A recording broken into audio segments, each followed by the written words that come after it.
Hey guys, it's Chloe. Welcome back, or welcome to my channel. As you can probably tell by the title of today's video, I have a pretty big announcement, and that is, I bought another vehicle. Now she's a little older than my 19 Tacoma, and I'm actually sitting in her right now, but let me just show you what I bought.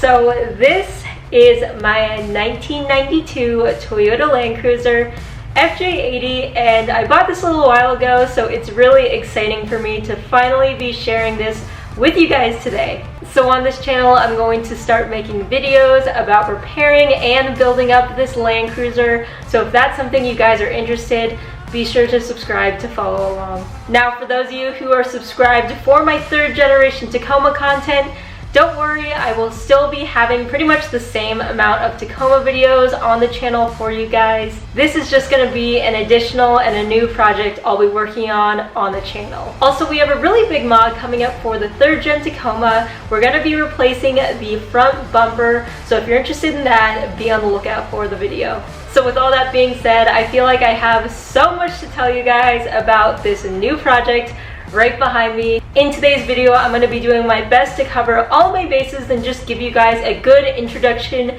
to my new or my old Toyota Land Cruiser. So I'm going to show you guys the exterior and interior, talk about some of the repairs we're going to have to do, and talk about some mods I'm thinking about doing on this Land Cruiser. Also, I'm sure a good number of you guys, like a lot of my friends and family, are curious about why I even got this vehicle. So we're going to be covering all of that in today's video. So before we get started, I want to give a huge thank you to Havoline for sponsoring today's very exciting video. If you guys have been watching some of my previous videos, I have been using Havoline on my 2019 Tacoma to get the best protection, performance, and fuel economy out of that truck, and I'm so stoked to be using it on this Land Cruiser. Havoline is going to really benefit this Toyota, and actually this box that I'm holding right now was the very first thing I bought for the Land Cruiser, and I'll explain why a little bit later in the video. So we'll talk a little bit about why Havoline is awesome for this vehicle and for your vehicle, but for now, let's talk a little bit more about this exact Land Cruiser.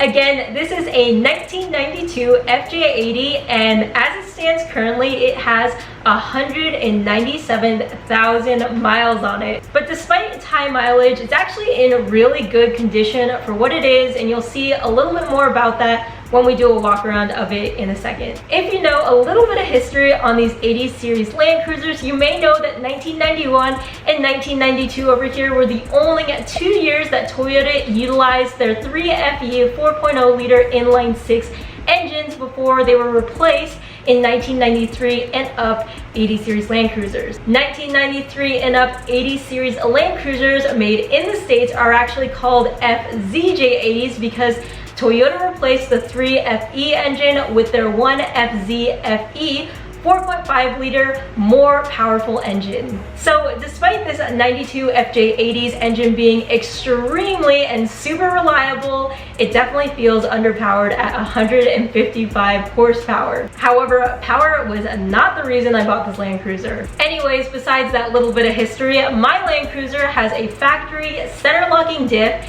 it's a full-time four-wheel drive, and it has a factory towing package. So let's just take a look around this Land Cruiser so I can show you all about it in more detail.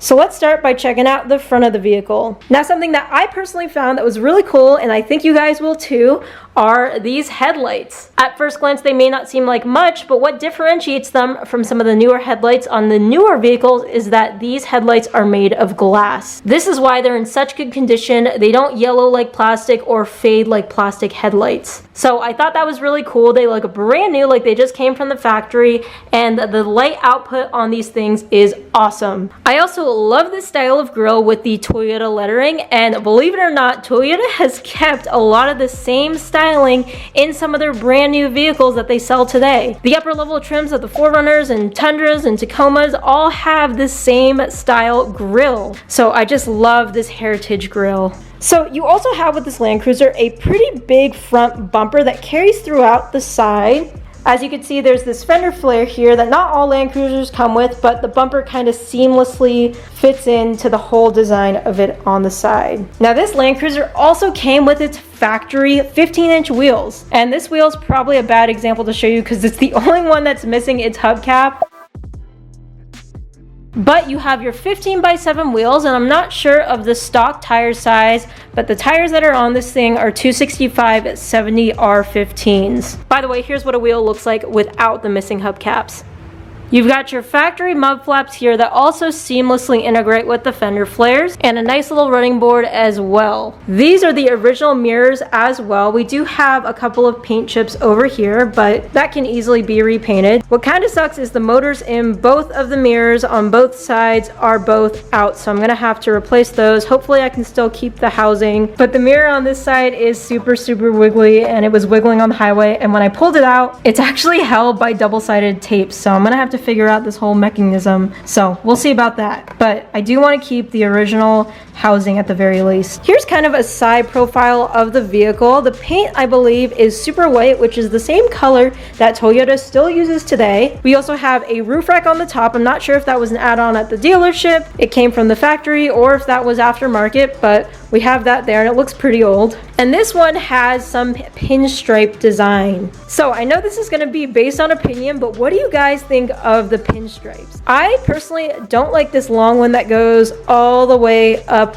here and it carries throughout the back and wraps around the other side. But I think these ones right here where the body panel kind of curves make it look very 90s and very cool. So this pinstriping is pretty old because it's kind of chipping away, although the lines are extremely straight. So I don't know who put this on, if it was one of the previous owners or the dealership, but I kind of dig these pinstripes over here. We have these added on well visors. I personally am not a super big fan of these. I don't mind the way they look, but I don't need them, and they do obscure a tiny bit of my vision. It's really not enough to make a difference, but I'm thinking about taking these off. Although I am curious if they were put on for a reason and if I'm gonna get a surprise if I decide to take them off. But for the most part, again, this vehicle is in good condition, so maybe they were just added on because the previous owner wanted it. The windows are a little bit dirty because San Diego recently got a big rainstorm for whatever reason. The previous owner did tint all the windows except for the windshield, I believe. And as you can see right here and up here, we have some tint pulling away from the windows, so gonna have to replace that or just take it off. There's these side markers right near the taillights that also light up, which I really like, and I want to show you something really cool on the gas cap. So I just popped the gas tank door open and it comes with the little slot to put the gas cap in, but something really unique on the gas cap is that if you look right here, that little insignia is actually the old Toyota logo that I believe got changed in '89 to the logo we all know today. Now, I was curious because I was like, well, this is a 92, and I imagine that with the 80 series, which got introduced in 91, maybe the gas cap part number would have been different, and therefore the logo would have been updated by 91. But it turns out this exact part, and I know because I had to order a new gas cap, which I'll show you why in a minute, also goes on vehicles that predate 89 or whatever the year was that Toyota changed their logo. So thought that little insignia was unique. So if you look at the gas cap seal, you can see some cracks along it. The first time I drove it, everything was fine. Go and pay $100 in California to basically fill up this friggin' gas tank, put the gas cap back on, and all of a sudden start driving down the road and a check engine light pops up. Everything sounds fine, but I'm a little bit worried because this vehicle is new to me and I don't know all of its problems.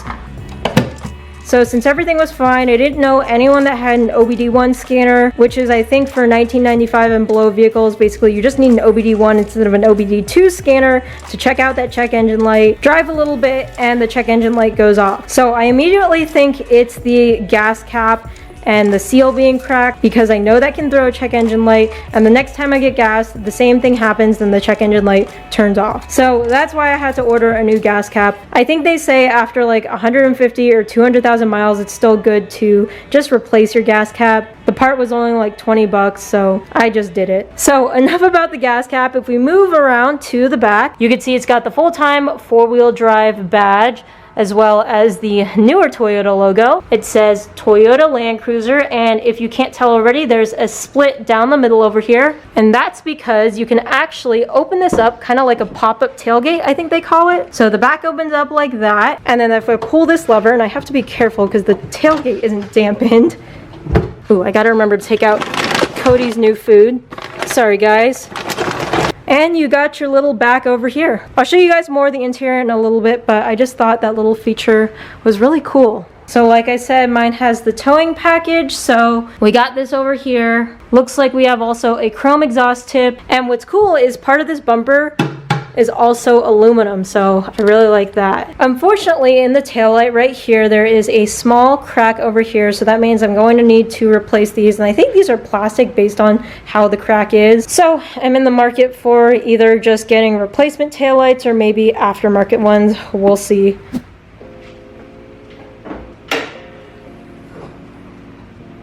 So underneath the hood, first off, hydraulic hood struts, which is a nice feature. A pretty clean hood liner, and this is the rest of underneath the hood. I think it's pretty clean for what it is, like I've been saying. So we got your 3FE like we talked about earlier. There are a couple places where you kind of have exposed wires, so maybe we need to add some heat shrink to here. Looks like someone added some tape to here, and on the mass airflow sensor looks like there's some exposed, so need to add heat shrink there. Fun fact, at first when I was driving this, the steering was really heavy and you needed to definitely put some oomph in it. So I thought this came with no power steering, but then popped the hood. Turns out it must come with power steering. And there's definitely fluid in there, so something else may be wrong with the power steering. Also, the first time I popped this hood, I was wondering what the heck this was, because this looks like it just goes nowhere. But it turns out that this guy gets super hot, so this is just some extra airflow to cool this guy. So kind of interesting. I like this engine bay because there's quite a bit of room to work on, and it's lower than the Tacoma. There's definitely places where I can add an air compressor, which is what I'm thinking about. Pretty clean engine bay.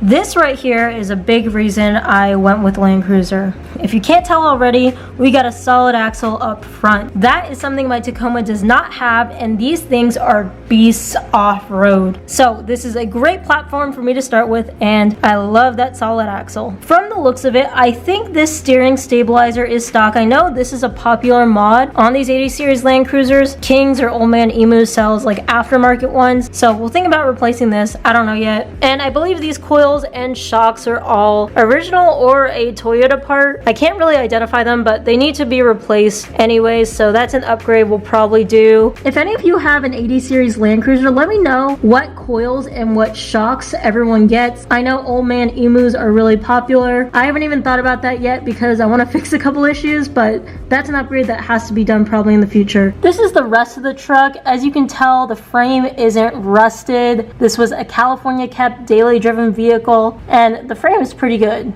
Now looking here on the interior, I have it on auxiliary mode so I can show you guys the radio and stuff. But this is what the inside looks like.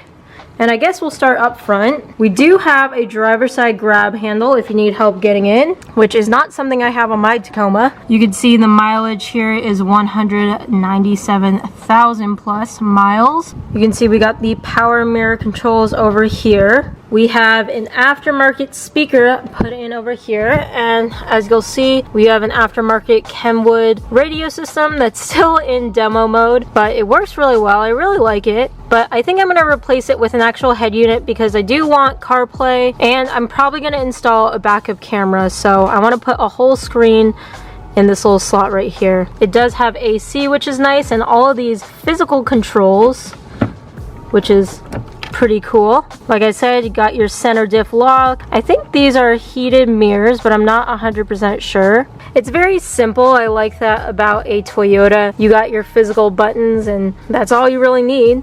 We got the shifter over here in high, neutral, or low select. Again, this is a full-time four-wheel drive system, so there's no selection on that specifically, but it does allow you to go and select third or second specifically. One thing about this being an older vehicle is that there's not too many cup holders. All of the newer vehicles have like 100 cup holders, and this honestly only has 3. So there's one over here. There's kind of this square cutout over here. I've been using it as a cup holder. And then there's one dedicated one here, although what kind of sucks is I wish there was an armrest, because anytime I put a drink here, my arm always sits here while I'm driving and always kind of smushes my drink, so I prefer using this. I do like this cutout in the center console though, because I can put stuff here and it won't fall out when I'm driving. The seats are in pretty good condition. This is the passenger side, and if we take a look in here, besides my new registration and stuff, luckily the owner kept the 1992 original owner's manual, so I'm sure this is going to come in handy at some point. But this is a 30-year-old book. There's parts of the leather and the trim and the upholstery that's coming off, so we have some here. We have these infamous cracks in the dash, probably because it was parked in the sun, and we have some faded or scraped trim over here, so I might eventually kind of wrap this piece to kind of hide this. Some of the headliner is a little bit loose as well, but overall really good condition. We also have a sunroof and a moonroof, which is nice. Taking a look at the second row, Cody for sure likes this because this is far more space than the Tacoma. And by the way, this is with the seat all the way back. Really good condition for what it is. And if we take a look at the third row, it looks like there are 3 seats back here. So that's pretty cool. And then we got some storage here and here. And this actually, these little cubbies look exactly like the storage compartments in the bed of my Tacoma. So that's kind of funny, and they're like in the same place. We also have this rear sliding window. It's a huge window for being all the way in the third row. And what I love about this, pretty much everything is just glass, and it's really easy to see out of and check your blind spot. Lots of different handles and places to hold on, which will be great for off-road. And also something interesting is that these headrests are really, really small, which is actually not very safe. Headrests are a safety feature, but in general, this vehicle is not that safe. It doesn't have airbags and it doesn't have ABS. So there's that. Something else that's cool that came with this that the owner made sure to pass along was this Toyota toolkit. Now I don't know how old this is, but it doesn't look new. It's got a couple of old sockets, and I wonder if this is before Harbor Freight bought these guys. Now this is going to be an off-road truck, so I think I'm eventually going to put a Pro Eagle jack in here. I'm thinking about deleting these rear seats because I don't know if I need them, honestly, and it would give a lot more space in the back here for equipment and possibly camping and stuff like that, and that's primarily what this vehicle is going to be used for. So buying a 30-year-old vehicle, especially one with pretty much 200,000 miles on it, unfortunately doesn't come without its problems, but fortunately this one has a couple problems that we can manage. So like you saw before, the mirrors not working is definitely a problem, and there are a couple of cosmetic issues, but beyond that I think there's 2 big problems. One is that there is an oil leak, and right now it's kind of hard to tell where it's coming from, but the valve cover gasket and the oil pan gasket should be replaced, so I'm going to make sure that happens. I was actually aware of this problem before I came up and bought this vehicle, so it was no big surprise. But the first place I drove this vehicle to was the local Walmart to pick up some Havoline in case I needed to add oil. Now the reason I choose to use Havoline in not only my Land Cruiser but also my Tacoma is because it's a high quality Dexos approved oil, and it has additives that prevent against sludge and deposit buildup. Also, what's great about Havoline is it particularly helps to reduce leaks since it has special conditioners for seals and gaskets, which based on what I just said is an issue that we can hopefully prevent in the future by using Havoline. Lastly, I love the Smart Change packaging that it comes in. The box uses 70% less plastic, stores easily, and because of its design, you get 6 quarts per box instead of the typical 5, which is what you normally see in other bottles sold in the store. It has a glove-free pour that allows you to control how much you're pouring in, and after using this stuff on my Tacoma, I can say that I will definitely be sticking with it for my Land Cruiser. So if you're looking to pick up a box of Havoline, be sure to check out your local Walmart or find it on walmart.com. So besides the oil leak issue, there is one other pretty big mechanical issue, and that is that there's clunking coming from the rear differential. It's definitely noticeable when you accelerate. Now this could be a ring and pinion gear issue, which a lot of other people that have these 80 series Land Cruisers experience with this age, but I also hear it when I accelerate, so there's a chance this could be transmission related. Maybe there's not enough fluid, but in any case, that should be fixed before we take this thing off-road. Anyways, I'm taking it to the shop in a couple of days for that specific issue, so in another video I'll cover some of the fixes and definitely keep you guys updated with what's going on.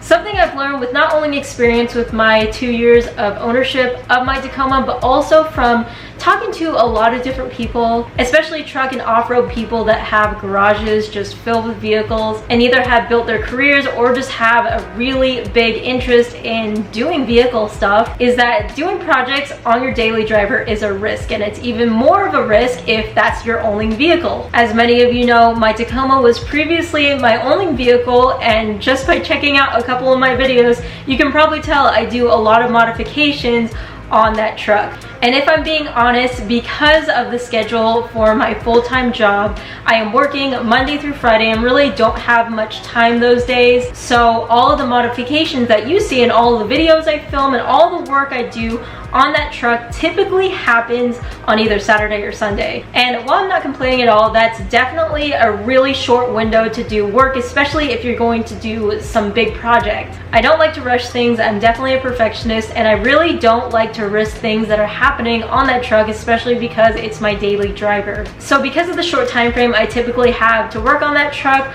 on top of that truck being a really important thing I use in my daily life, especially for my work, I've honestly held back on modifications and stuff I want to do with that truck. The same principle kind of goes anytime I take that truck on the trails. I do love off-roading with it, but there's some sections I won't do, and there's stuff I'll hold back on because despite how much fun I may be having on the trails, that truck needs to take me to work on Monday. So amongst other things, that's the big reasoning behind having a second vehicle, really just so I don't have to feel as limited when I'm building it up. This thing, at least for right now, is less valuable than my Tacoma, so I feel less bad about taking it on harder trails when I want to have fun. I hope if you guys were curious, you now have more insight as to why I have it, and I'm just in general super excited to be finally sharing it with you guys. The plan's gonna be to fix it up first and then start modifying after that. I don't really have a vision for what I want to do. I definitely have inspiration from looking at vehicles on I Hate Mud and just online, but I think one of the first things I want to do is put better off-road tires on it, maybe upgrade the suspension and the steering stabilizer, and definitely put some body armor on it.